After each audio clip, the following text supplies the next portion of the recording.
인슐린과 당 대사, 인슐린과 당 대사. 그러면 이 당이 어떻게 우리 몸에서 대사되는지를 알아야 될 거 아니에요? 효과적으로 관리를 하려면. 자, 당 대사는 이거 내과 이 시간에 소화기 할 때 했던 거예요. 남이살이 들어오면 이용 가능한 형태로 바꾼다 그랬죠. 그 다음에 내과 사 할 때도 신장할 때 여기를 했어요. 이쪽으로 필터링 돼서 나가는 시스템. 그죠? 기억하셔요. 자, 남의 살을 먹어요, 내가. 거기에는 뭐 탄수화물, 단백질, 비타민, 무기 이런 게 들어있을 거 아니에요? 그 중에서 바꿀 수 있는 거를 이용 가능한 형태로 바꿔요. 그다음에 에너지로 써요. 에너지로 쓰는 게 이화죠. 내 살을 만드는 게 동화고. 이게 다 대사작용입니다. 이런 그 대사에 있어서 혈당이 지금 올라가는 게 문제잖아요. 당을 조절하는 데는 이 당을 만들어내는데 여러 가지 방법이 있어요. 첫 번째는 이렇게 소화시켜가지고 소장에서 흡수하는 거예요. 당을. 우리가 소장에서 영양소를 흡수하잖아요. 이게 거기서 가장 중요한 게 당이죠. 당을 흡수하는 거예요. 그럼 이제 혈당이 높아지겠죠. 그 다음에 먹을 걸 못 먹으면 간에서 당을 만들어요. 뭐 간에서는 뭐 지방이 됐던 걸 당으로 만들고 저장했던 글라이코겐을 당으로 만들고 이렇게 다른 영양소를 당으로 만들어내는 일을 해요. 그러니까 우리가 뭘 먹어도 당을 에너지원으로 쓰는 거예요. 뭐를 먹어도. 그다음에 좀 한꺼번에 많이 먹어서 당이 많아서 혈액 중에 당이 많아진 거를 신장에서 소변으로 나갈 거를 재흡수를 해요. 이런 식으로 혈당이 늘어나게 만드는 그 향상성 조절 중에 늘어나게 만드는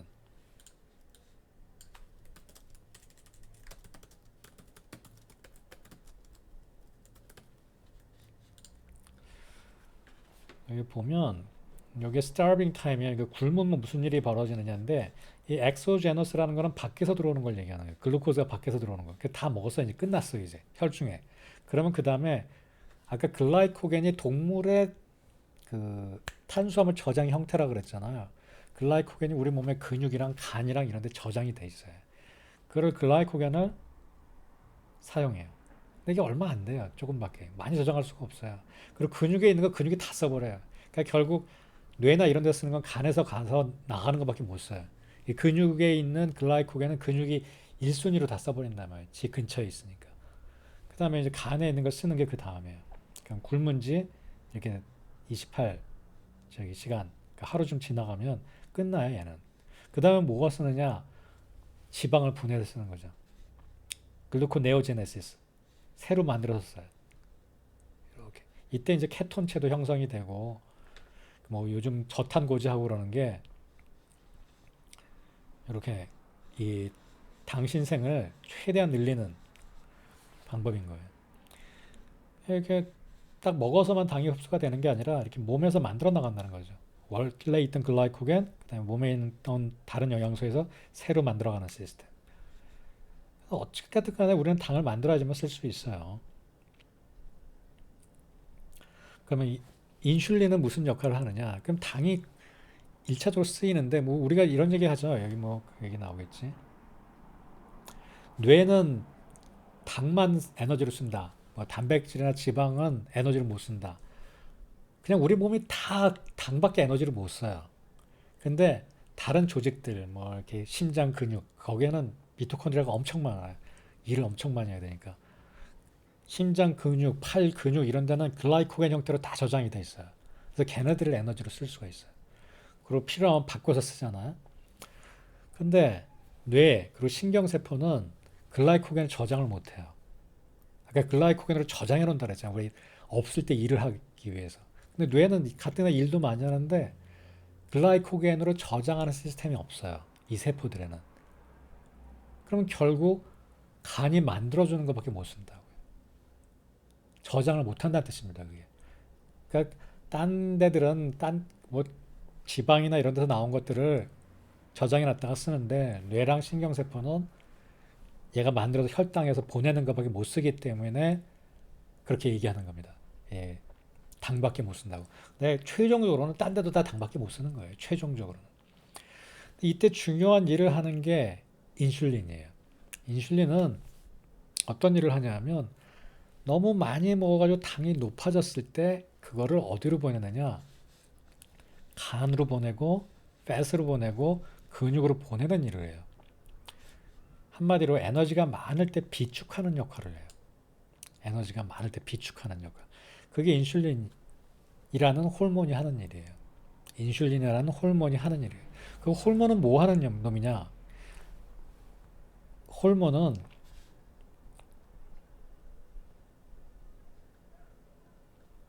우리가 엔도크라인 시스템 이렇게 부르잖아요. 내분비계. 호르몬이란 거는 몸 속에서 흐르는 땀이에요. 되게 찝찝하죠. 더럽죠. 땀은 겉으로 나오잖아요. 그죠? 눈물도 그렇고. 근데 이 엔도크라인 시스템 내분비계는 몸 안에서 흘러요. 그럼 어디서 나느냐? 우리 매운탕 먹으면 거기 막 장기들 있잖아요. 뭐 이자 뭐 이런 거 있잖아요. 그런 데서 나와요. 뭐 시상하부, 뭐 타이로이드, 지금 우리가 공부하는 췌장, 그리고 지방세포에서도 나와요. 땀이 나는 거예요. 그냥 머릿속에 그려보세요. 그래서 뭐 찍찍하고 찍찍이 맞나?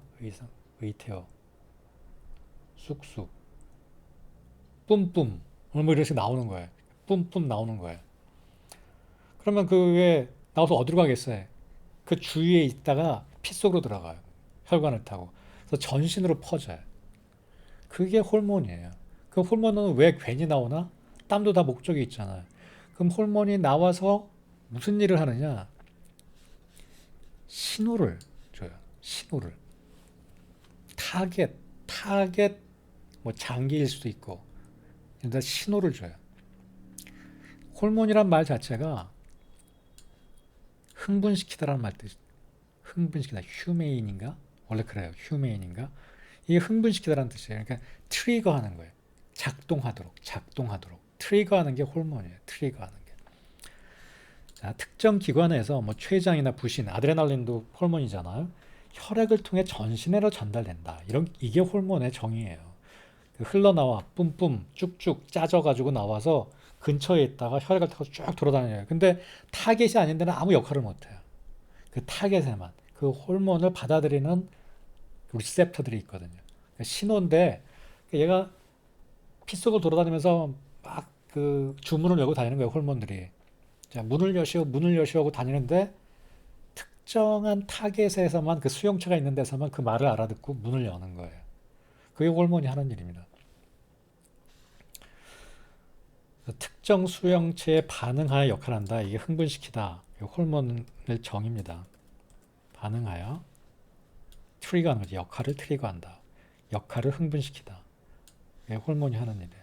그래서 이 호르몬이 되먹임, 항상성을 유지하기 위한 되먹임을 하는 겁니다. 예를 들어서 지금 인슐린 같은 경우는 혈당이 너무 높아지면 인슐린이 빰빰빰빰 나와가지고 혈액을 돌아다니면서 야 혈액들을 어디다 설탕들을 어디다 처리하자라고 신호를 보내는 거예요. 이 뭐 다 우리 몸에 나오는 호르몬들입니다. 뭐 그로스 호르몬, 타이로이드 스티뮬레이팅 호르몬. 그럼 뭐 타이로이드 스티뮬레이팅 호르몬을 하는 일이 뭐겠어요? 타이로이드에 작용해서 타이로이드 호르몬을 갑상선을 나오게 하는 일을 하는 거예요. 말 그대로. 뭐 스트레스 호르몬이 나오면 코티솔 같은 게 그래서 나오면 어떻게 돼요? 예, 우리가 전번에 배웠던 거죠. 아드레날린이 나오면 블러드 프레셔가 올라오고 그 아드레날린 나오면 또 혈당은 어떻게 되느냐? 싸워야 되잖아요. 막 싸워야 되니까 혈당이 막 많아지는 거예요. 왜냐면 당장 뛰고 막 주먹질하고 해야 되니까. 이게 다 우리 몸에 밸런스를 맞춰나갈 신호예요. 이게 호르몬이에요. 호르몬이 뭔지 아시겠죠? 신경절단 물질과 호르몬은 좀 헷갈리거든요. 똑같이 신호 시스템이에요. 그러니까 흥분시키는 트리거하는 시스템이에요. 신경전달 물질, 뭐 우리 배웠던 거 뭐 있어요? 세로토닌, 우리 우울증 할 때 했잖아요. 뭐 도파민 이런 것들은 똑같이 트리거 하는데 얘는 신경세포 간에서만 작용해요. 그러니까 호르몬은 굉장히 자유로워요. 혈액을 타고 쫙 다 다니잖아요. 얘는 제 강의 중에 그 통증 강의 보면 그런 거 나오는데 이렇게 신경세포가 이렇게 두 개가 연결되면 다 있지 않거든요. 요 두 개 떨어진 사이에서 이 신경절단 물질이 나와가지고 다음 신경을 트리거해요. 그래서 이게 돼야 마음이 안정이 되기도 하고 의욕이 생기기도 하고 이게 신경전달 물질이에요. 그 뇌에 신경절단 물질에 작용하는 게 마약 같은 거, 뭐 우울증 치료제 이런 게 다 신경절단 물질이고요.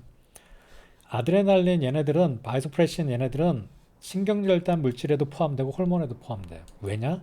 전신을 돌아다니기도 하고 또 시냅스에서 트리거하기도 하기 때문에. 그래서 신경절단 물질과 호르몬은 똑같은데 흥분시키는 뭔가를 우리 몸의 다른 시스템을 트리거하는 시스템인데 다른 거는 신경절단 물질은 혈액을 타고 안 다닐 때 그걸 신경전달 물질 뭐 통증 감았지만 substance P, 뭐 프로스타글란딘, 뭐 세로토닌 이런 게 다 신경절단 물질이고 뭐 이렇게 아까 뭐 인슐린이나 뭐 글루카곤이나 이런 게 다 호르몬이고 뭐 타이로이드 호르몬이나 그게 달라지는 겁니다. 자 여기 이렇게 호르몬과 신경전달 물질의 차이점을 이렇게 써놨는데요. 차이점보다는 공통점이 더 많은 겁니다. 뭔가 타겟에 작용해서 그 타겟이 일을 할 수 있도록 트리거하는 거예요. 야 너 일해 하는 신호들입니다. 그래서 얘네들은 직접적으로 뭔가 하는 게 아니라 타겟이 일을 하게 하는 전령이다. 이렇게 알아두십시오. 그럼 인슐린은 무슨 일을 하느냐? 자, 인슐린은 판크레아스에서 나와요. 이거 좀 이따 다시 설명할게요. 인슐린이 하는 일은 이 글루코즈가 뭐라 했어요? 우리 뭐가 몸에서 쓰는 에너지를 했잖아요. 글루코즈가 간에서 새로 안 만들어지게 해요. 왜냐? 지금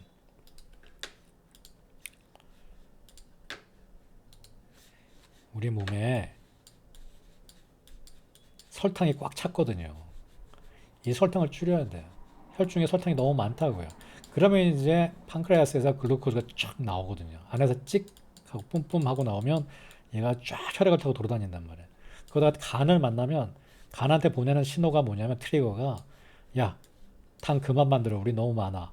그리고 너 글라이코겐을 신테시스해. 글라이코겐은 뭐라 그랬죠? 당이 저장되는 형태라 그랬죠. 그러니까 식물에서 감자를 만들듯이 간에서 감자를 만드는 거예요. 글라이코겐. 나중에 쓰려고. 그러니까 혈중에 있던 당은 내려가겠죠. 그죠? 이 당이 꽉 차 있던 게 줄어든단 말이에요. 왜냐면 간에서 가져가서 글라이코겐을 만드니까. 그리고 근육한테도 가서 똑같은 짓을 해요. 야, 글라이코겐 좀 만들어. 신테티스에. 그래서 근육에도 이렇게 감자들을 저장하는 거예요. 허벅지에 제일 많이 저장해요. 이 허벅지가 중요해. 허벅지가 볼륨이 커서. 혈당이 딱 높아지면 인슐린이 착 나와가지고 감자를 만들러 가는 거예요. 그 다음에 얘만 타겟이 아니라 패티슈도 타겟이야. 패트에서 가서 뭐 시키겠어요? 글루코즈 메타볼리즘. 이 글루코즈를 만들어내는 일은 못하게 해요. 그러니까 지방 분해하지 마. 왜냐면 이미 쓸 게 많으니까. 리포제네시스에. 리포라는 게 리피드, 지방이죠. 제네시스는 만들란 말이에요. 신테시스, 합성하는 거. 제네시스, 새로 만드는 거. 신테시스, 합성하는 거. 있는 거에서 합성하는 거. 리포제네시스. 탄수화물을 팻으로 전환시키는 거예요. 인슐린이 신호를 줘가지고.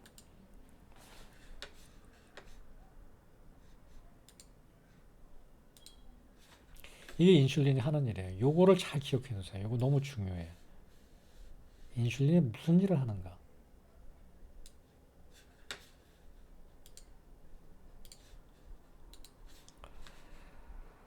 자, 그러면 이제 인슐린이 신호 시스템이라고 했잖아. 인슐린 자체는 뭐 하는 게 없어요. 그냥 말만 하고 다니는 거지. 그러면 인슐린이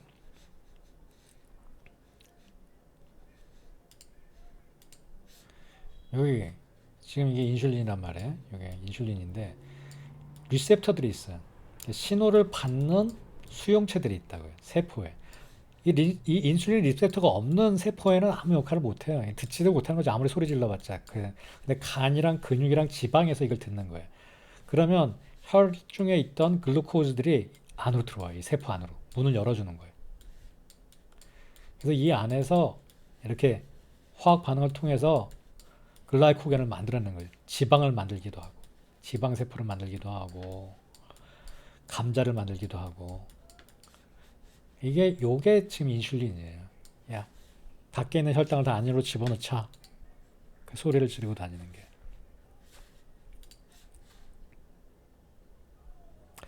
제가 아까 그랬죠. 사람 몸이 쓸 일은 많지만 저축할 일이 별로 없다고.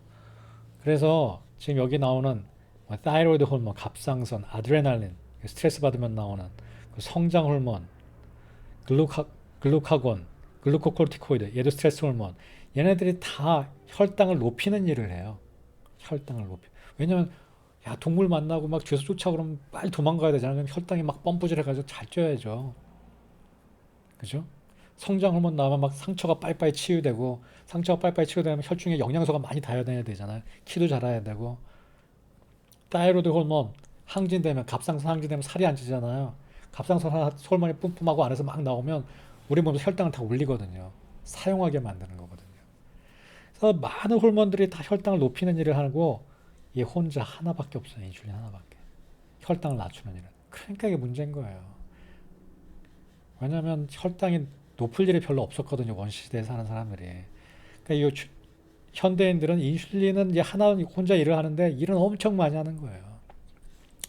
자, 우리가 췌장에서 또 분비되는 호르몬이 인슐린 말고 글루카곤이 있어요. 여기 있는 글루카곤.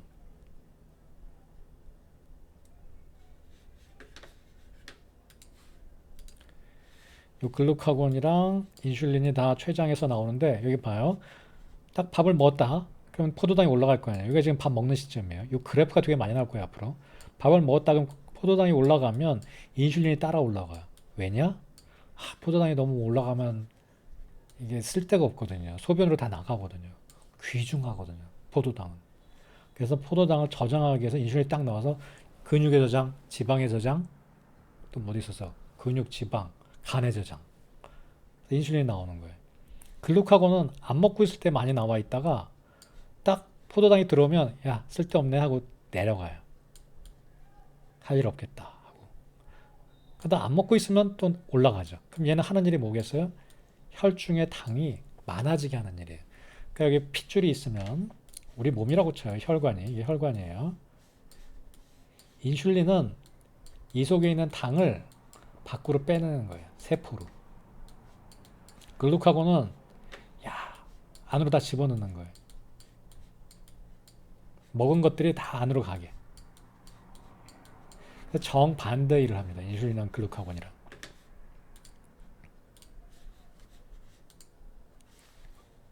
클리어 마우스. 이 중에서도 중요한 게 복부지방이에요.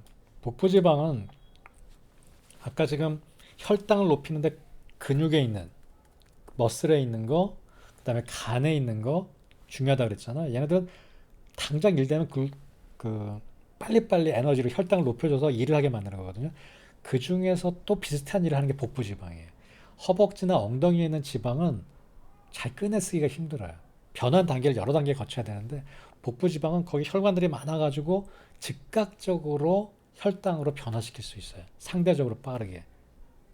글라이코겐보다는 물론 느리지만 지방 중에서 제일 빠르게 빨리 만들어내 쓸 수가 있어요. 그러니까 복부지방이 많으면 혈당이 높아지기가 쉬워요. 그래서 복부지방이 당뇨, 대사증후군 모든 것과 연관되어 있는 이유입니다. 복부지방은 저장 매체긴 하지만 금방 당으로 변하는 저장 매체다. 뭐 적금, 깨기 쉬운 적금, 허벅지 지방은 보험. 이렇게 거기다 지방을 저장해 놔야 돼요. 그건 건강에 해가 없어요. 그래서 걔는 진짜 굶고 동면할 때 쓰니까. 근데 얘는 복부지방은 그냥 수시로 혈당을 높여야 되기 때문에 문제가 돼요.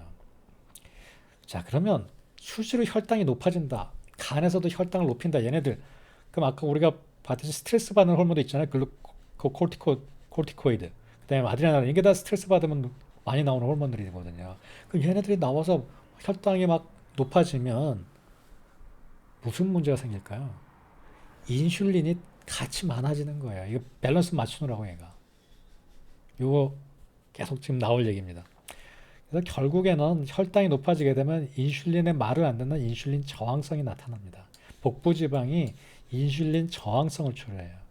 이게 계속 인슐린이 나오니까 이 세포들이 인슐린 말을 안 듣는 거예요. 계속 인슐린이 나와 있으니까. 살을 빼는 게 첫걸음입니다. 자, 인슐린이 계속 혈중에 나와 있는 상황이 어떻게 생길까요? 어떤 상황 속에서? 필요하지 않은데도 계속 먹는다고 칩시다, 우리가. 너무 맛있어, 너무 슬퍼, 너무 짜증나. 영화 보면서 잔뜩 먹으면 계속 먹으면 살도 찌고 혈당이 높으니까 인슐린이 계속 나오는 거예요. 그러면 정작 필요할 때 말을 안 들어요, 세포들이. 무슨 일이 생기는 거냐? 인슐린이 계속 소리를 지르고 다니는 거야, 피 속에서. 야, 문 열어라, 문 열어라, 혈당을 내보내야겠다고 소리 지르고 다니는데 장기에서는 간에서, 지방에서, 그리고 제 근육, 간에서 다 처음에는 막 열심히 듣다가 그 소리 나는 대로 야, 당을 내려보내자 하다가 하루 왼종일 나오고 있으니까 안 들어보는 거야, 말을. 그 양치기 소년처럼. 그게 인슐린 저항성이에요. 중요한, 좀 이따 또 나올 겁니다. 자, 식사를 하면 인슐린이 이렇게 분비가 되는데, 자, 이 시간이에요. 밥을 딱 먹었다. 그러면 인슐린이 팍 나와서 혈당을 낮춰준단 말이에요. 그죠? 정상인은 밥을 딱 먹으면 팍 나와요. 그 혈당이 어떻게 되느냐? 올라갈 새가 없는 거예요. 근데 제 2형 당뇨, 2형 당뇨가 있는 사람은 인슐린이 조금밖에 못 나와요. 역할 제대로 못 해요. 그럼 어떻게 되겠어요? 인슐린이 이만큼 나와야 되는데 못 나오니까 혈당은 파란색으로, 파란색이 이렇게 올라가는 거예요. 확 꺾이질 못하고 인슐린이 덜 나오니까. 얘는 1형 당뇨예요. 1형 당뇨. 1형 당뇨는 혈당이 어떻게 되겠어요? 아예 인슐린이 안 나오니까 밥을 먹으면 먹은 대로 확 올라가겠죠. 이건 혈당이에요. 인슐린이 아니라. 이게 인슐린이고. 1.5형 당뇨는 나중에 생기는데 췌장이 제 기능을 못해요. 그래서 아예 안 나오지는 않는데 조금씩밖에 못 나와요. 그래서 얘는 생활습관병이 안 나와요. 아니에요. 그래서 얘는 꼭 치료해야 돼요. 생활습관 발라도 잘 좋아지질 않아요. 1.5형 당뇨는 뭐 최근 나오는 거니까 자, 이번 클래스는 설명 안 할게요. 색깔을 다시 주황색으로 해볼까요? 주황색으로. 그래서 인슐린과 혈당은 서로 반대되게 움직여요. 그러니까 얘가 인슐린의 바닥을 칠 때는 혈당이 피크를 치고 인슐린 이렇게 하이를 치면 혈당은 완만하게 올라가는 거예요. 여기 이제 식사했을 때 인슐린이 어떻게 분비되느냐 하는 거고요. 여기 꼭 이해하셔야 됩니다. 그다음에 이게 더 중요한데, 자, 이게 정상인 경우에 정상. 아까는 인슐린이었죠. 인슐린이 팍 올라가니까 어때요? 이게 정상인 경우에 혈당이 올라가다 말아요. 올라가다 이렇게. 얼마나 정도까지 올라가? 120 이렇게 올라가는 거예요. 밥 다 먹고 나도. 아까 얘기했죠. 혈당이 오르는 게 쭉 지속되는 게 당뇨라고. 이 사람은 괜찮아요. 근데 프리다이아베틱, 이게 이제 오늘 가장 중요한 주제인데, 이 사람들은 확 올라가요. 더 많이 올라가요. 정상인보다. 근데 훅 떨어져요. 그래서 정상인과 똑같이 떨어져서 살아요. 그러니까 식사한 지 2시간이 지나가면 거의 정상인과 비슷해져요.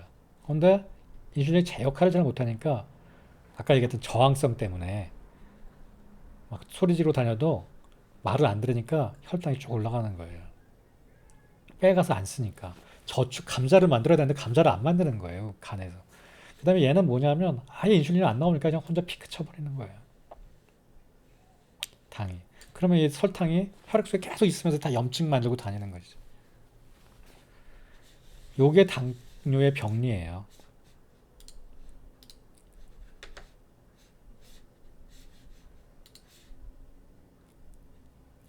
요건 영양소와 혈당인데, 자, 요거는 탄수화물이고, 요건 프로테인이고, 요건 팻이에요. 자, 이거 보면, 카브를 먹으면, 그냥 뭐 국수나 다 마찬가지예요. 이게 전분이지만 거의 설탕과 유사해요. 설탕이 더 나쁘지, 물론. 근데 설탕과 유사하게 다 당을 올리거든요. 얘는 빨리 그냥 1시간, 2시간 사이에 피크를 쳐버려요. 혈당이. 근데 프로테인은 한참 있다 쳐요. 그 프로테인 고기 먹으면 배가 덜 고프잖아요. 5시간이 지나서도 혈당이 꽤 있는 거예요. 그러니까 오랫동안 포만감이 가죠. 그 팻은 더 좋아요. 6시간 넘어가지고. 왜냐하면 얘는 컨덴스돼 있거든요.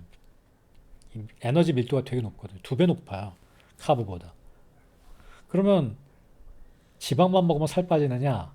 그렇지 않아요. 이거는 혈당과에만 관계해요. 혈당과. 그러니까 이건 칼로리랑 별개예요. 헷갈리시면 안 돼요. 얘네들이 칼로리는 더 높거든요. 결국 칼로리가 똑같으면 살찌는 건 거의 똑같아요. 그래서 뭐 저탄 고지로 하건 뭘로 하건 뭐 인터미턴트 패스팅을 하건 살 빠지는 건 거의 비슷해요. 그런데 그렇게 인터미턴트하고 저탄 고지에서 먹는 양이 줄어서 빠지는 거예요. 대부분의 의사가 지금 제 의견에 동의합니다. 근데 혈당에는 영향이 꽤 크죠. 그, 그래서 이제 단백질 중심의 식사를 많이 시키는데 이거 꼭 좋은 것만 또 아니에요. 균형 잡히게 먹는 게 제일 좋아요. 그 결론도 나중에 갈게요.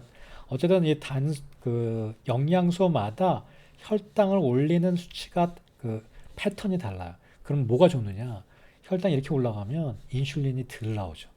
인슐린 이렇게 빵 나오면 인슐린이 여기서 같이 또 빵 나와지는데 이렇게 가면 인슐린도 천천히 나오니까 안 나오는 거예요.